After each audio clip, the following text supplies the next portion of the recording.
Morning students. आज हम BA part third के प्रथम प्रश्न पत्र प्रतिनिधि पश्चिमी राजनीतिक विचारक में कार्ल मार्क्स के राजनीतिक विचारों का अध्ययन करेंगे। मार्क्स का जन्म 5 मई 1818 को राइन नदी के किनारे ट्रीविज नामक स्थान पर हुआ था। इनके माता पिता यहूदी थे, पर बाद में इनके द्वारा ईसाई धर्म अपना लिया गया था। बचपन से ही गरीबों के प्रति दया का भाव इनके मन में था। ये एंजल्स से बहुत अधिक प्रभावित रहे। कार्ल मार्क्स आज करोड़ों लोगों के लिए देवता हैं और वहीं कुछ लोग उन्हें राक्षस भी मानते हैं, या कुछ लोग उनके विचारों से बहुत अधिक असहमत दिखाई देते हैं। कार्ल मार्क्स के द्वारा दो बहुत महत्वपूर्ण रचनाएं लिखी गई हैं, दास कैपिटल और कम्युनिस्ट मैनिफेस्टो। दास कैपिटल वह रचना है जो पूंजीवादी अर्थव्यवस्था का विश्लेषण करती है और इस रचना में समाजवाद को मान्यता श्रमिकों के लिए एक धर्म ग्रंथ के रूप में यह स्वीकार की जाती है। कम्युनिस्ट मैनिफेस्टो में क्रांति सर्वहारा वर्ग के शासन को उनके द्वारा मान्यता दी गई है। सबसे पहले हम देखेंगे कार्ल मार्क्स का वैज्ञानिक समाजवाद। मार्क्स के समाजवाद को सर्वहारा समाजवाद या वैज्ञानिक समाजवाद कहा जाता है। मार्क्स इसे वैज्ञानिक समाजवाद इसलिए कहते हैं क्योंकि यह इतिहास के अध्ययन पर आधारित है। जैसा कि संबंध में कैटलिन का कहना है, उसका क्रांतिकारी उदय वर्ग संघर्ष के सिद्धांत पर स्थित है। वर्ग संघर्ष अतिरिक्त मूल्य के आर्थिक सिद्धांत पर आधारित है। आर्थिक सिद्धांत इतिहास की आर्थिक व्याख्या पर, आर्थिक व्याख्या द्वंद्ववाद भौतिकवाद पर स्थित है। इस तरह से स्पष्ट है मार्क्स की विचारधारा के 4 स्तंभ हैं, और ये 4 स्तंभ हैं: अतिरिक्त मूल्य का सिद्धांत, वर्ग संघर्ष का सिद्धांत, इतिहास की भौतिकवादी व्याख्या और द्वंद्वात्मक भौतिकवाद। सबसे पहले हम कार्ल मार्क्स का जो वैज्ञानिक समाजवाद के अंतर्गत सिद्धांत है, अतिरिक्त मूल्य का सिद्धांत, उसके बारे में अध्ययन करेंगे। इस सिद्धांत का प्रतिपादन मार्क्स ने यह दिखाने के लिए किया कि पूंजीवादी प्रणाली में पूंजीपतियों के द्वारा श्रमिकों का किस प्रकार शोषण किया जाता है। यह सिद्धांत कीमतों का सिद्धांत नहीं है। इस सिद्धांत का उद्देश्य यह स्पष्ट करना है कि पूंजीपति श्रमिक को यथा योग्य पारिश्रमिक नहीं देते हैं, श्रमिकों का शोषण करते हैं, खुद धनवान होते रहते हैं, और जो श्रमिक हैं, जो मजदूर हैं, उनकी स्थिति और निरीह होती जाती है।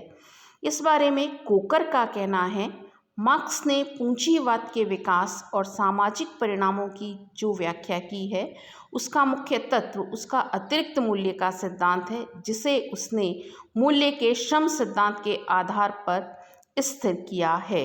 मूल्य के श्रम सिद्धांत का तात्पर्य यह है कि अंत में किसी भी वस्तु का विनिमय मूल्य उसके उत्पादन पर, उसके श्रम की मात्रा पर निर्भर है।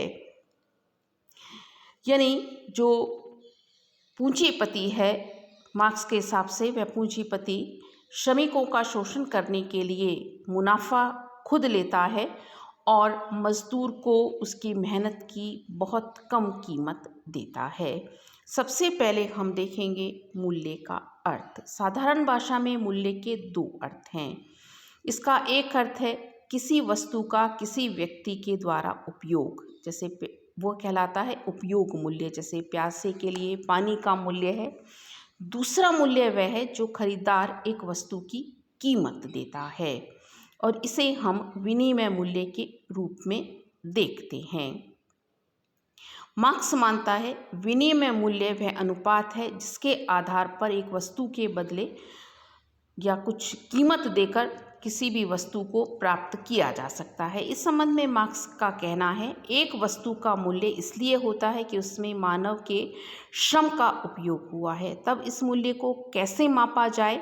मूल्य की सृष्टि करने वाले तत्व की मात्रा वस्तुओं में निहित है। श्रम की मात्रा का माप उस अवधि से होता है और श्रम का लाभ माह, दिवस और घंटों में होता है। अब यह स्पष्ट है कि जिसके द्वारा किसी वस्तु का मूल्य निर्धारित होता है वह श्रम काल का या श्रम की मात्रा है जो उत्पादन के लिए सामाजिक दृष्टि से आवश्यक है। इस संबंध में प्रत्येक वस्तु को उसकी अपनी श्रेणी का औसत नमूना चाहिए। दो वस्तुओं के मूल्य का अनुपात उस पर खर्च काल यानी समय के अनुसार होता है। मार्क्स के द्वारा यह माना गया है कि पूंजीपति वर्ग और श्रमिक वर्ग में चलने वाला जो निरंतर संघर्ष है उस संघर्ष का कारण यह अतिरिक्त मूल्य है। प्रत्येक वस्तु का मूल्य उस पर किए श्रम के अनुसार होता है। मजदूरी का सामान्य नियम यह है कि श्रमिक को वह मजदूरी दी जाती है जो एक वस्तु की तरह उसके श्रम की होती है, यानी कि मजदूर का श्रम खरीदा और बेचा जाता है, उसे उतनी ही मजदूरी मिलती है जिससे वह अगले दिन काम पर आ सके।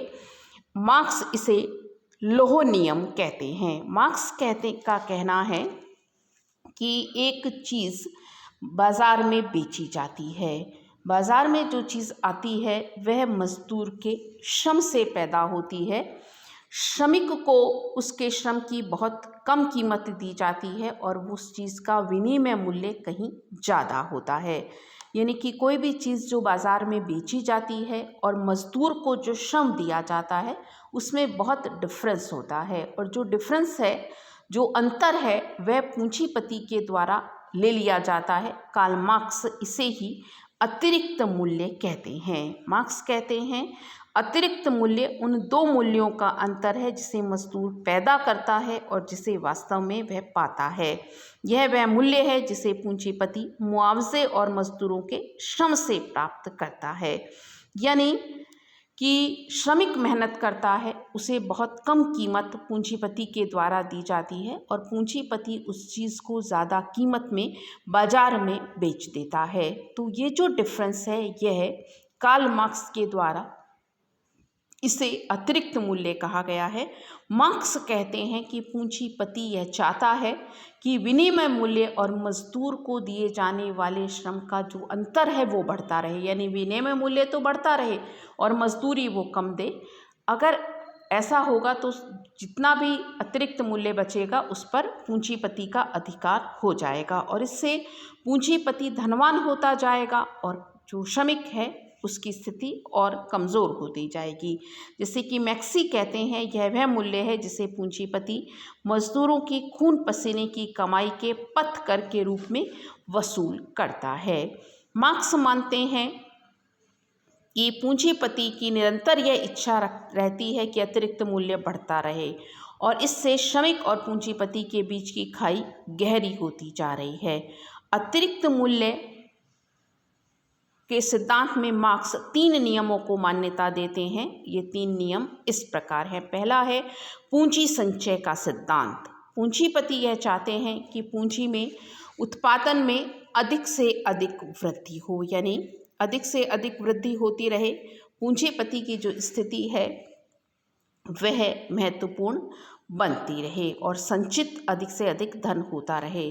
दूसरा है पूंजी के केंद्रीकरण का सिद्धांत, यानी जो पूंजीपति हैं वो उनकी संख्या कम हो, जो छोटे पूंजीपति हैं वो खत्म हो जाएं। कष्टों की वृद्धि का सिद्धांत, पूंजीपति श्रमिकों का शोषण करता है जिससे कि उस जो श्रमिक है उसके कष्टों में वृद्धि होती है। लेकिन मार्क्स कहते हैं जब कष्ट बढ़ जाते हैं तो एक दिन ऐसा आएगा जब श्रमिक एक हो जाएंगे। तो इस तरह से कार्ल मार्क्स का ये जो अतिरिक्त मूल्य का सिद्धांत है, यह अतिरिक्त मूल्य का सिद्धांत मार्क्स ने यह बताने के लिए किया है कि किस प्रकार पूंजीपतियों के द्वारा पूंजी का केंद्रीकरण किया जाता है, पूंजी का संचयन किया जाता है और वे जो पूंजी है उस पर अपना एकाधिकार कर लेते हैं और श्रमिकों का शोषण करते हैं। नेक्स्ट है अतिरिक्त मूल्य के सिद्धांत की आलोचना। मार्क्स के इस सिद्धांत की बहुत सी आलोचनाएं की जाती हैं कि भाई ये आर्थिक सत्य की अपेक्षा सामाजिक और राजनीतिक अधिक है। अर्थशास्त्र की दृष्टि से यह गलत मान्यताओं पर आधारित है। अगर हम यह मानते हैं कि श्रम के बिना कोई चीज़ उत्पादित नहीं हो सकती तो यह भी हमें मानना होगा कि बिना पूंजी के भी उत्पादन नहीं हो सकता। तो हम कुछ कमियां इस अतिरिक्त मूल्य के सिद्धांत में देखते हैं, जो कि इस प्रकार है। पहला है विनिमय मूल्य और विनिमय मूल्य उपयोग मूल्य पर निर्भर है। मार्क्स ने कहीं भी यह सिद्ध करने का प्रयास नहीं किया है कि मूल्य सभी में सामान्य है और इस पर लगे श्रम के अनुसार है। उसने इस बात को स्वीकार किया है कि किसी भी वस्तु का विनिमय मूल्य इसलिए होता है कि उस पर श्रम लगा है, लेकिन हम यह मानते हैं कि उपयोग मूल्य के बिना विनिमय मूल्य का कोई अस्तित्व नहीं। अपने लिए भी हम कोई चीज़ इसलिए नहीं खरीदते कि उस पर श्रमिक ने श्रम लगाया है, हम इसलिए खरीदते हैं कि उसकी हमें आवश्यकता है। नेक्स्ट है उत्पादन के लिए केवल श्रम की नहीं अपितु श्रम, पूंजी और मस्तिष्क तीनों की आवश्यकता होती है। कोई भी जो चीज़ बनती है वो केवल श्रम से नहीं बनती। एक मेज़ बनी केवल श्रम से नहीं बनी, उसमें लकड़ी भी लगी, उसके डिज़ाइन के लिए मस्तिष्क भी लगा। यानी कोई भी चीज़ उत्पादित होती है तो केवल श्रम के आधार पर नहीं, बल्कि पूंजी और मस्तिष्क के आधार पर भी निर्मित होती है। नेक्स्ट है पूंजीपति सारे अतिरिक्त मूल्य को हड़प नहीं करता है। पूंजीपति के द्वारा सारे अतिरिक्त मूल्य को हड़पा नहीं जाता है, वह अन्य बातों के लिए भी उसे राशि खर्च करनी पड़ती है।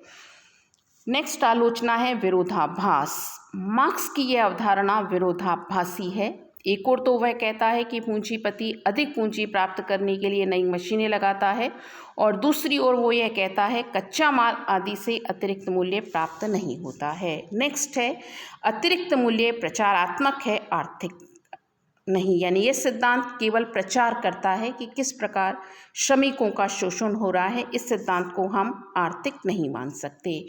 तो इस तरह से निष्कर्षात्मक रूप में हम कह सकते हैं कि कार्ल मार्क्स का यह अतिरिक्त मूल्य का सिद्धांत एक आर्थिक सिद्धांत के बजाय एक प्रचारात्मक सिद्धांत के रूप में दिखाई देता है।